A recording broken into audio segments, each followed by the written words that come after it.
Soulless Dead, Chapter 19. Moving on. There was an air of paranoia in the rooms. The third floor was, of course, completely barricaded, but periodically we'd hear people walk towards the barricades, rattling them and adjusting them to make sure that they could hold out strong enough to stop bullets, man or even dead. Me, Blake, and Derek were completely calm, but the others definitely weren't used to this sort of a gunfight. Sure, sometimes you'd have to shoot at somebody, but you'd get away, but it's nothing like actually having to shoot people. The smell of urine from the kids and the smell of vomit from the people that have actually killed people filled the air as the cool breeze pushed it in. Something you wouldn't really think would happen in a cold climate, but the smell was still there. The rotting flesh, of course, was always there, but you got used to it. And because of all the shooting and all the explosions, it attracted a lot of unwanted attention.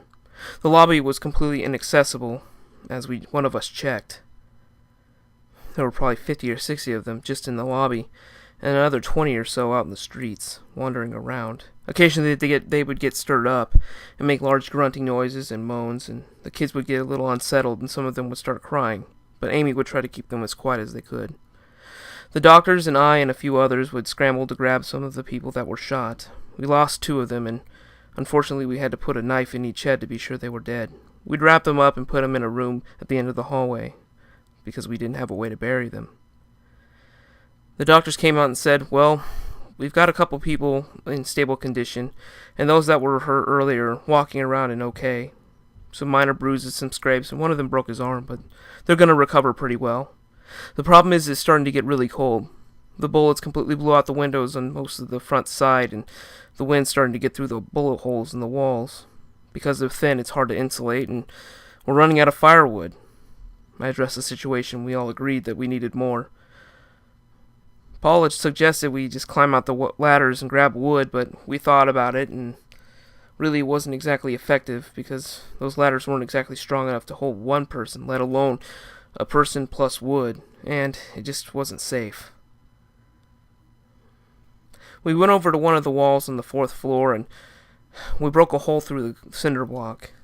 We dangled one of our rope ladders down towards the top of the parking garage near a access for electrical purposes. We'd be able to bug out from that floor and climb down towards our trucks and our cars, safely at least. Or so we hoped. The cold air was getting worse, and we were trying to insulate as much as possible, but the fires were dying, and the lack of wood was becoming an increasingly bigger problem. I talked to Blake for a little bit, and he said that we do have to move. We have to leave somewhere. I put my head against the wall, and I wasn't sure. As much as my past haunted me, the one question we were both thinking of and the one answer we both had was the one we were too afraid to speak. Blake paused and continued to look down where I was at and said, we might have to go back. I pounded my fist against the wall and I said, dude, we just, don't you dare say that. We don't have a choice. I was mumbling and stuttering. I was just too scared to go back. I was too afraid of what the group would think of me. What if they turned on me and killed me for knowing what I could have been or what I'd become? I just now settled down, I told him. I'm just now getting back to reality. Me being gone was the best thing that could have happened to me. And now I have a family, and I don't want them to look poorly on me. He walked over and put his hand on my shoulder and said, if they trust you and care about you and know that you're going to protect them, I'm sure things in the past won't affect it. I looked at him and brushed his hand off and said, won't they? I had to leave because of what happened. I didn't ask to be put in that situation. I had to because no one else was. No one else was taking it seriously. And when I took it seriously, I was shunned for it. Blake answered quickly that people were scared. They weren't sure what was going on. They were still in a state of shock. It's also your fault. You wanted to go all gung-ho and get all militarized when everybody else didn't know what else to do. You put yourself in those situations and you volunteered. You can't put your problems on other people. I growled and I said, I didn't mean to. I left. When they lost hope, they lost faith in me. It's not my fault. No one should have to go through this. And no one should, Blake said. But this is what we've been given. If you have lemonade, sometimes you have to make lemonade. Sometimes you have to drink what you don't want. Sometimes you have to eat what's put in front of you. It is what it is, and you have to live with that. And the fact that you're letting it get to you this bad is nothing short of sad. I gritted my teeth, but I knew he was right. I knew that all along I'd been letting myself get this way. I didn't have to go out on those raids, but I had some sort of misguided belief that I was the only one that could do all these things. At this time, Derek came in and said, "What's wrong? What's the commotion?" Blake said, We're just worried. We might have to go back to Rose Hill." Derek looked puzzled and grabbed a map from his backpack. He said the routes that they'd taken in the month before were completely overrun with either the dead or small encampments. To top it off, there could be more thugs running around. He was right to be saying that. We weren't sure how many more were there or how many more were just scouting out. We weren't sure if there were more going to come, but we knew that we couldn't hold this area much longer. And everybody and their mother probably heard those gunshots. Being it as there's no real sound going on, other than the dead at night, those bullets could have traveled miles. We didn't know what to do. I had a few of the men and a couple of the doctors start grabbing supplies and moving them towards the rope ladder. We started descending down and grabbing ropes and lowering cases of bottled water and everything that we could. Medical supplies, you name it. We were worried about the sturdiness of the ladder, but we eventually started climbing down and it was safe. We started lowering things down to the top of the parking garage and start moving things through the access duct on the roof. We made our way down to the bottom level, which was mostly untouched. The gate on the front was still closed and had no bullet holes, so that was good. But the door next to the lobby was being pounded on as they started noticing us in there. A few of the men grabbed some random 2x4s from the supply area down at the bottom and braced the door. We were as quiet as a church mouse from that point on. We loaded up the cars that we had collected in the small short bus that we had found. I've loaded up my truck and we got everything ready to go. We loaded all of our guns and we knew that if we ran into anybody we couldn't stop for anything. We put the bus and the pickup truck and the car in that formation, being as the bus was the biggest, we'd have to ram through something. We didn't have the supplies to pretty much zombie it up like in the movies to make it invincible, but it was more than enough to plow through some rotted idiots. The cold air was also on our favor. Because the dead were exposed to it, they were moving a lot slower. It was almost like a natural form of icy rigor mortis grabbing onto their bodies. It was a good thing too, because it made evasion a lot easier, and the smell was a lot more tame, to be honest.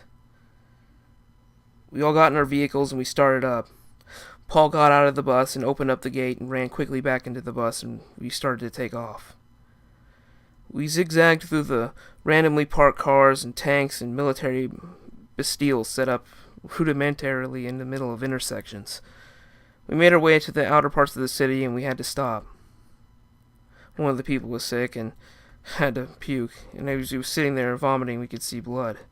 We knew that we didn't have the supplies to really treat him on the road, and we knew that the cold air was getting to everybody. It was freezing, and it started to sleet a little bit, making it a little treacherous to drive. We continued down the road slowly, and we made our way towards the outer parts of the city. We stayed and camped out at an airport. Most of the windows were broken out, but we didn't have a choice, and we locked ourselves towards the back and the kitchen. There wasn't a lot of good stuff back there, and the smell of rotten produce filled the air.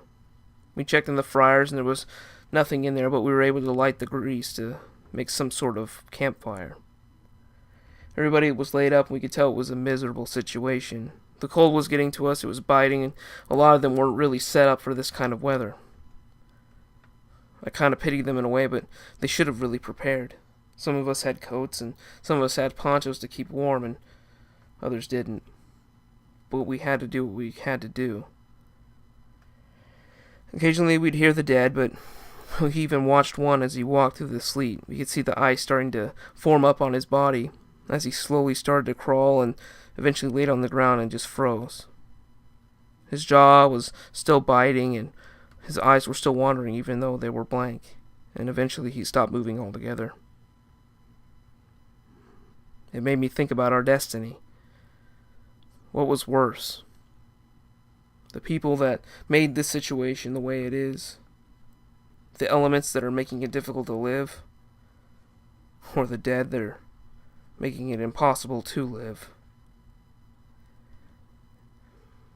I'm not one to really question my motives or anybody else's because it's pointless, but a flavor of nihilism started to come over my head. I shook it out pretty quickly because I knew that if I did, there'd be curtains for me again and I'd have to probably go back into solitary, which I really didn't have time to do. A few of the kids started bawling about the weather and they were getting loud. I took my coat off and wrapped him up, but he was still crying, and Amy was trying to cover his mouth, but it was too late. A few of the dead started coming through one of the doors that we hadn't checked. I felt like such a moron. It pushed over and knocked one of the people over. Paul tried to grab him off, but it reared back and bit him on the hand. My eyes got wide. I didn't know what to do. The other guy crawled away safely.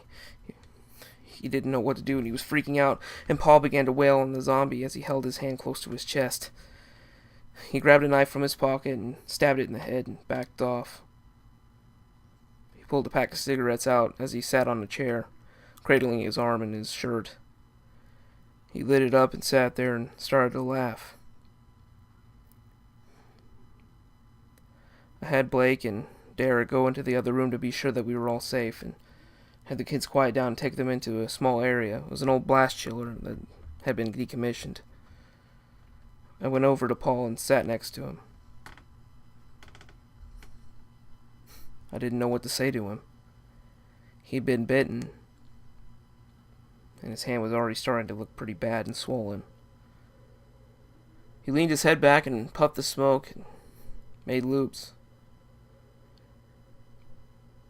He took another long drag and blew out, and he said, "How could it come to this?" I didn't think that this would happen, and I would be pretty much a walking dead man sitting in the middle of an airport. Hell, I've been in an airport before and I've never gotten sick, and now I'm dying of a zombie virus. Shit. I didn't know what to think. I didn't know what to comfort him with, so I said, "Give me one of those." He said, "You don't smoke," but I said, "For this case, I will." I grabbed one and lit one up. I took in a deep drag and I immediately started hacking and coughing. The taste of tar and what appeared to be cow crap laid heavy in my mouth. He said, "It's your first time, isn't it?" I said, "I didn't do this before, but what better way to celebrate?" We moved the chairs into a room adjacent so that in the event he turned, which was inevitable, he wouldn't hurt anybody. The others wanted to be there with him, but he wouldn't have any of it, and we separated ourselves. We sat in the room, drinking bourbon, and he would take a drag off his cigarette, and I threw mine away since then. He didn't know what to do. He told me about his kids, he told me about his life before, he told me about his favorite food, and told me about his childhood. All I did was nod, but really I wasn't even paying attention, to be honest. I was too busy thinking about my own mortality and the realization that this could happen to me, or one of my friends or my family, and to be honest, I wasn't even totally sure if anybody was alive still that I knew. About an hour in, he started to get sick and pale. The cold didn't help, and he was shivering violently.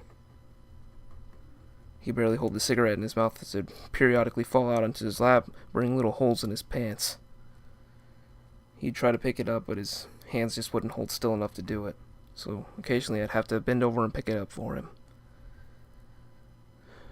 He was turning really pale, and his eyes were starting to well up. About 20 minutes later, his ears started to bleed, and his eyes started to as well. In his stuttering voice and his choking last breaths, he said, "You gotta do it. You gotta finish me off."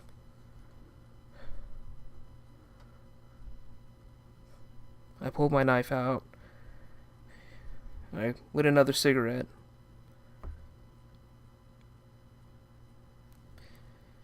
He closed his eyes and said, "Straining. Don't ever lose hope. Don't ever give up. Cliche as it was, his body seized up, he tightened up, his eyes closed, and blood poured out the sides. I reared back and stuck the knife through his head.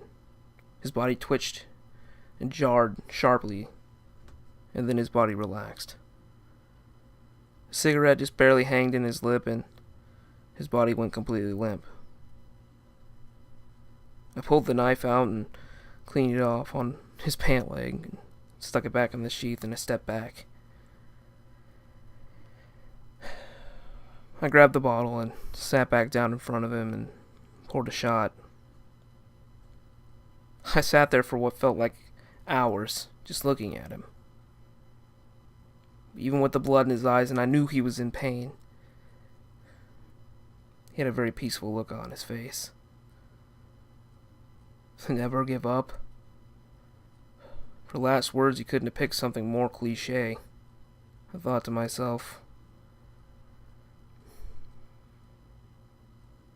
what a hell of a way to go, I thought. What an unfortunate way to go. Derek walked into the room and saw that he was dead. The blood coagulated. He said, "How long has he been dead?" I looked over and said, "Hour or so." He said, "Why did you just sit there?" I looked back at him and grabbed the dead and pulled him to the floor and laid him down and put a sheet over his head and told him to sit down. He looked at the chair and it was soiled and bloodied. He said, "No thanks." I got up and grabbed the bottle and stumbled to my feet as my shirt was slightly untucked and my demeanor was wobbly. Derek looked at me and said, "Don't do this again. Don't make what we had to do to find you not worth it. Don't make me have to deal with this. You're my best pal, but I'm not going to put up with this. You may have Blake and the other ones fooled that you're changed, but if you keep this up, I won't think twice." I gave him the bottle, planted it on his chest, and said, "Fine." I wobbled my way to the hallway and passed out. As I sat there leaned up against the wall, I couldn't stop thinking about my family and all my friends and all the people that I've seen dead. I couldn't get that smile out of my face.